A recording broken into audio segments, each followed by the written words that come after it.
lanes because the state was very interested in this corridor here. That will help us on Bridge 79, which is deteriorating and the alignment's not very good. If we didn't have this plan, the state would look at this as kind of a low priority bridge. They are looking at this as bumping up the priority. The other thing that we have to do is, state is wanting us to get very detailed on our bridge maintenance plan and our road maintenance plan. And basically that combines everything into our asset management plan that we have to submit to Purdue University and they have to approve it. That needs to be very solid. You know, over the last few years has been kind of, you know, loosey-goosey, but now the state is really wanting this to tie. When we go out there and pave the road with our own crews or chip and seal, we need to upload that immediately into our asset management plan. So it's a very live document. So based on that, I'm just trying to, force to get us in a position to get funding. I would say this is a 30-year plan. Then we can start identifying. When I started here, all I'm hearing is from the commission, the council, the big thing is people are saying roads, conditions, and stuff like that. So that's a big priority. The other thing that the state is dictating with all these fundings, they said there's 3 things that you need to take care of when you come in for funding. Drainage, and drainage. So we're going to really have to concentrate on fixing our drainage ways, our side yard ditches, and work that out. Because basically, if you don't get those ditches in place and drain the road, you pave the road, next thing you know, a year, 2 years down, the edge is starting to fall apart, we get potholes. And basically, in my opinion, we're throwing our good money into, in something that's not going to last a long time. I'm going to grab my water. So I'm looking at other things like lime stabilization that will, we can lime stabilize a road, put a 3-inch overlay on it. That's something that's going to last more like 10 years. But the critical thing is once we pave that, let's say it's a rating from 1 to 10, it's a 9 or 10. Well, 2 or 3 years down the road, we need to slurry seal that. We need to start looking at chip and sealing that road, crack seal it. So that takes that rating from, let's say 3 years where it deteriorates to a 7, back up to a 9 or 8. So putting a little bit of money into maintenance will help extend the longevity of those roads. The other thing that I'm looking at is, obviously I'm looking at 650 as a corridor. Obviously we have some area where there's not roads there. So I kind of looked at it, down the road. Well, the state of Indiana came out with a tracks program, which basically they want to eliminate as much railroad crossings as possible. So basically, the commissioners allowed me to get a contract with a engineering to help me study to put in for funding for this. Basically connecting this road and where we go over the railroad tracks, and also 231 is put a small loop in there as an interchange so that we can get on and off onto 231 and get across. That's going to help eliminate the danger. I know you drive down there. I've been driving down there ever since when I was 12 years old. My parents were taking my sister to Purdue. I'm looking at it as a 12-year-old and saying that doesn't make sense. So we're concentrating on that. The other thing that I am looking at is the United States Department of Transportation, who came out with a what they call a build grant. It used to be the Tiger grant. Mainly for infrastructure, roads, nature trails, broadband service. So part of that, if you go in there and actually have a construction project, you have to do a cost-benefit analysis, and it's pretty complicated. However, we can go into for a planning grant, which the RDC allowed me to use our on-call contractor our consultant to put that together. And what I'm looking at is basically the new core corridor, the area that we're bringing sewers and water, and then coming around through here. What I want to do is concentrate on roads, how we're going to handle it, how we're going to build out it, how we handle broadband. The big component is quality of life. We don't want to put in a bunch of big boxes and then people don't have trails to run on, or areas that they can picnics, whatever. I want to concentrate on that. Then down the road, when the next one comes out, next grant available, we can then focus on certain parts of that project that we want to build, get our cost benefit analysis, and basically I want to start putting projects in the hopper going down the road, obviously with everybody's input, and just work down the road. Again, try and be proactive. Honestly, getting back to the bridge maintenance, the road maintenance, I'm working through that with our consultants. American Structure Point is doing our bridge inventory and assessment. We have another consultant help me with the asset management plan. I really have no idea right now of what that's going to take to put that plan together for the next 5 years. I'm going to put something together. We're going to work with Mr. Peters to actually, once we figure out what we want to build and how much it's going to be, how are we going to pay for it, and then we can make a business decision on how we're going to move forward with that project. So the Memorial Drive, where you also approved a contract with Steve Jones. Yeah, we've, Memorial Drive, because the state was very interested on the extension of Memorial Drive and 100, putting a signalized intersection in this location. So again, we're studying that. We'll get an idea of what the cost is. We're going to prorate out that as, 5, see what the construction is. Again, you guys make the business decision if you want to fund this, how we're going to fund it. And so we have a game plan. Again, we can use this as a marketing tool. Somebody coming into the community, here's our vision. This is how we want to do. This area here, we're going to build it out. Plainfield did this very similar thing where they put their roads, how they want to connect everything.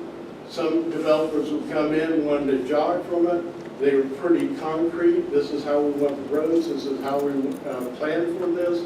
So we are dictating how we want our development to be built out. So again, in a nutshell, this is what I'm working on. Haven't had anybody yank my collar back. But, if anybody's got any questions, again, this is not set in stone, but at least it's a plan to move forward. Well, what's kind of your timeline on 650 North up there? That's kind of an intriguing thing. But 650, yeah. Until the tracks, possible funding there, I had that, 10 years out. I wanted to concentrate on the black lines first. Okay. But if somebody came up and says, willing to pay for the engineering for that bridge, and all we have to do is put in 20% when they're getting ready to build the project, I'm jumping all over it. That's the first time that I heard that plan. I had heard rumors, but that's it. Yeah. So that is $125 million states paying, state money, not federal money. So they are looking across the strait trying to eliminate these dangerous situations. I think we could eliminate 3, 1 road and 2 private drives, I think. Yeah, that's one thing that the state wants is you just can't do 1 for 1. You need to close at several. The other thing we'll need is get support from schools, school corporations, obviously from the council, from the commissioners, our state representatives and senate. As many approval letters and supportive letters we can get approval from NDOT, supported from long-term range. we're going to need to get CSX on board, because CSX is actually having to fund part of this project statewide. So I don't know what their contribution is, maybe it's 5–10%, but you know, it's a plan we're going to submit, and hopefully we get it.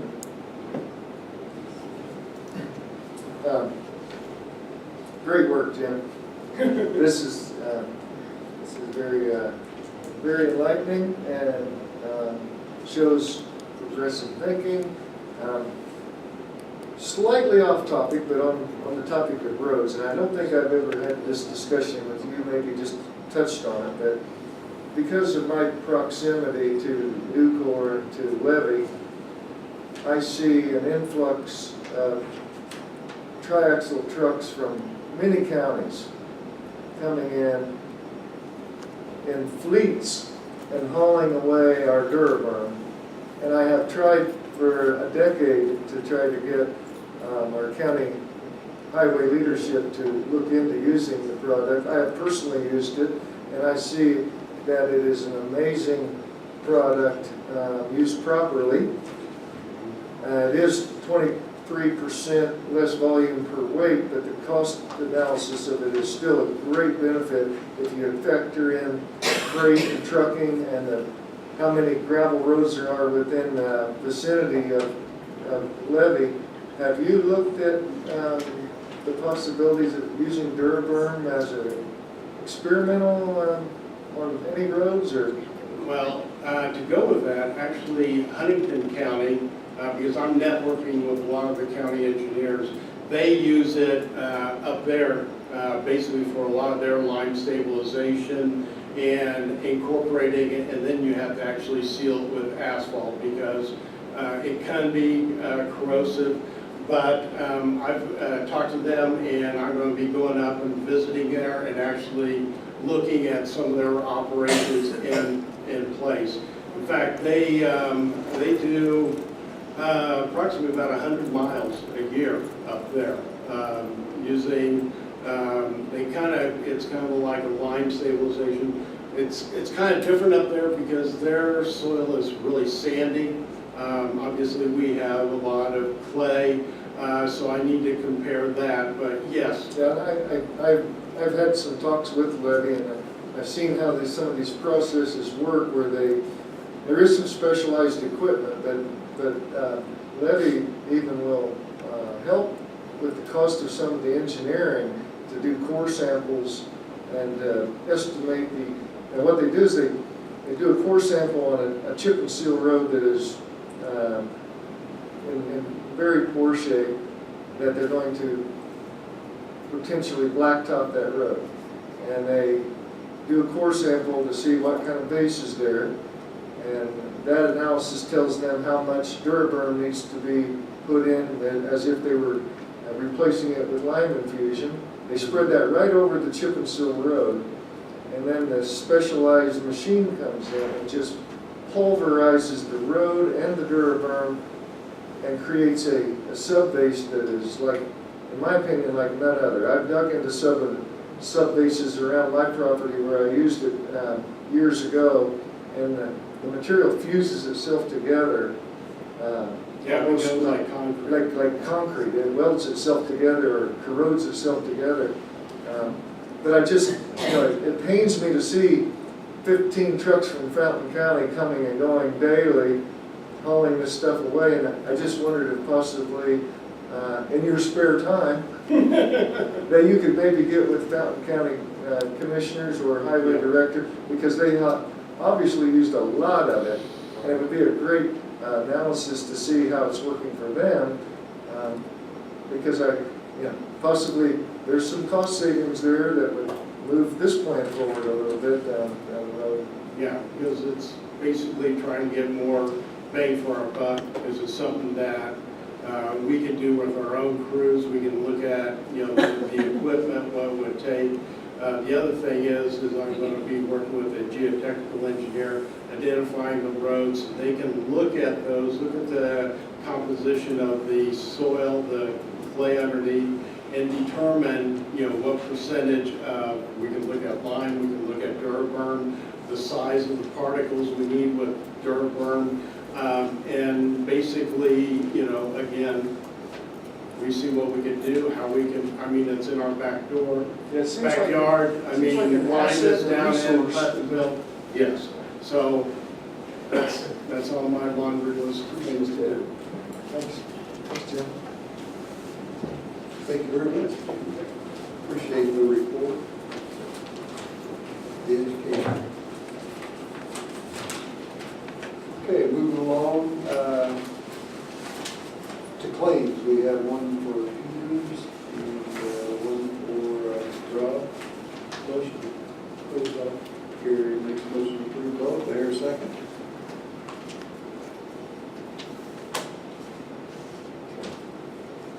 Second. Ron Bill, second. Any questions, comments? All in favor, say aye. Aye. Opposed?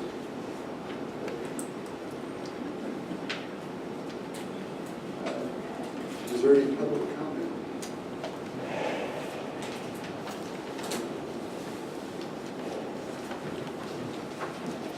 So my public comment is just a quick question, since you talked about abatement. When you approve abatement renewals each year, are those done at the same time or do they come in at different times? I believe they're all due at a certain time of the year. I'll answer that if you want me to. Sure. All the forms that are supposed to be submitted by the businesses requesting abatements are to be, like if they're requesting a new abatement, it'd be an SB1. If they're requesting an ongoing abatement and just reporting that they're in compliance, it's gonna be a CF1. All those are due to the auditor's office by May 15th of every year. But the reality is that we don't always get them all by May 15th. And so it's then on the council then has the option of approving them or not approving them due to the lack of compliance with that. But I've never known them to not get approved because of that reason in my history as auditor. So is there a date for that so I can anticipate when the council does that? It's, I like to have them do it in July. Okay, And the reason I do that is because August 1st, I have to certify the net AVs, and abatements are a factor in the net AVs. So, thank you, so I can anticipate that for Yeah. July. Thank you so Yeah. much. mhm. Thanks. Any other public comment? Seeing none, our next meeting, regular meeting will be July 10th at 9 a.m. right here. I would entertain a motion to adjourn. I'll second that.